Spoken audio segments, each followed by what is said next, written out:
Ad Astra. Sorry, I couldn't think of anything for the beginning, so we just kind of went right to title. So Ad Astra is a movie starring Brad Pitt. It premiered at Toronto International Film Festival, I believe. I know it was shown there. I wasn't there.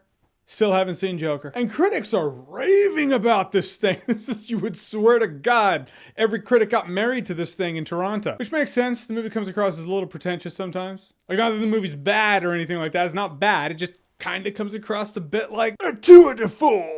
Sometimes. The story is Brad Pitt's an astronaut. He's a bit of a legacy child because his father, played by Tommy Lee Jones, he was on an expedition that went to Neptune so they could get away from the sun, so they could get clearer images of other planets because they want to look for intelligent life. His father disappeared some 30 years ago, so now Brad Pitt needs to go to Neptune. In a nutshell. Also, just gonna address the fact that this movie has 2 out of 4 space cowboys in it, and that ain't bad. Gonna get right into the thing, like the common denominator, the binder, the thing that everyone really agrees on about this movie, and that is it looks gorgeous. It's competently shot. It's like watching a painting that moves. And that is this movie. The movie, just, it looks beautiful. But this is it, and you have to know this. So lock in right here. This is the thing you need to take away from this review.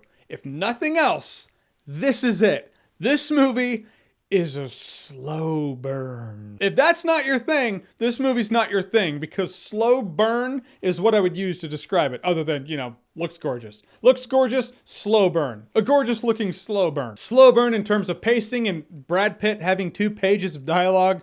It's a bit hyperbolic here. He probably has more than that. But I really feel like his role was written for Ryan Gosling. Like if someone told me, I don't know at all, but if someone said, hey, the story goes, it was written for Ryan Gosling, and then Ryan Gosling was like, dude, I'm already Neil Armstrong. I don't want to do this twice. I would not be the least bit surprised. This role is very Ryan Gosling-esque, which makes sense for his portrayal of Neil Armstrong because astronauts that keep their cool. Brad Pitt's one of those guys. It's like his pulse rate never raises. This is all the stuff you heard about Ryan Gosling in First Man or Neil Armstrong in general. And with that slow burn element, there are definitely just little hints of Kubrick in here. It might be because I just watched 2001: A Space Odyssey a couple weeks ago, but I really feel like there are some Stanley Kubrick 2001: Space Odyssey influences in this movie, which doesn't surprise me because there are 2001: A Space Odyssey influences in a lot of sci-fi movies, but that's how influential 2001: A Space Odyssey was. It's so influential, in fact, so well shot, it spawned a moon landing conspiracy. Who else can say that? That's his jam. That's the pocket he's keeping it in. And you have to know that, because if that's not your thing, this won't be your thing. That's what I'm here for. I'm here to inform you. In fact, when I got out of this movie in the movie screenings, there's someone with the clipboard. They're all like, oh, what'd you think? And you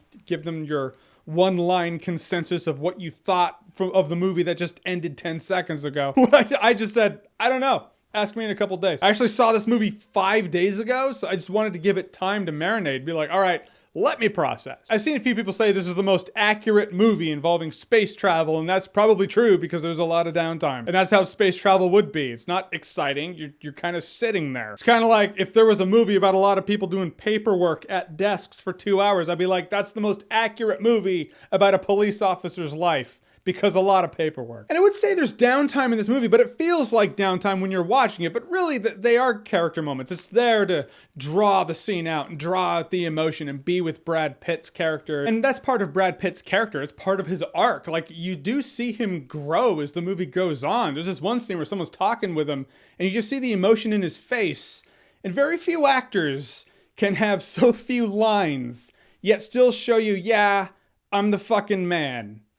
And this is my acting talent. This is my prowess, and that's why I'm the shit. Brad Pitt's one of those guys. And just in case you don't connect with this emotionally closed-off astronaut, which by definition, it's harder to do because he is emotionally closed off. A connection usually comes with emotion or empathizing with someone's display of emotion. Point is, if it's difficult, don't worry, you have voiceover in this movie. And at first, when I came out of the movie, I was like, the voiceover might have been overcooking it a bit. But if I really step back and think about this movie without any Brad Pitt voiceover, this movie probably would have lost me. Not taking away anything about what I said about the emotion in his face and his good acting, but that's an arc. That's like near the end of the movie. Until it happens, the voiceover is how you connect at all with this emotionless person. The voiceover probably saved the movie. So as much as you might think, why'd they have it? It's necessary. Voiceover can work. Dexter voiceover is probably the best use of it. Casino's like 75% voiceover, and that movie rocks. The message about humanity in the end, I was like, okay.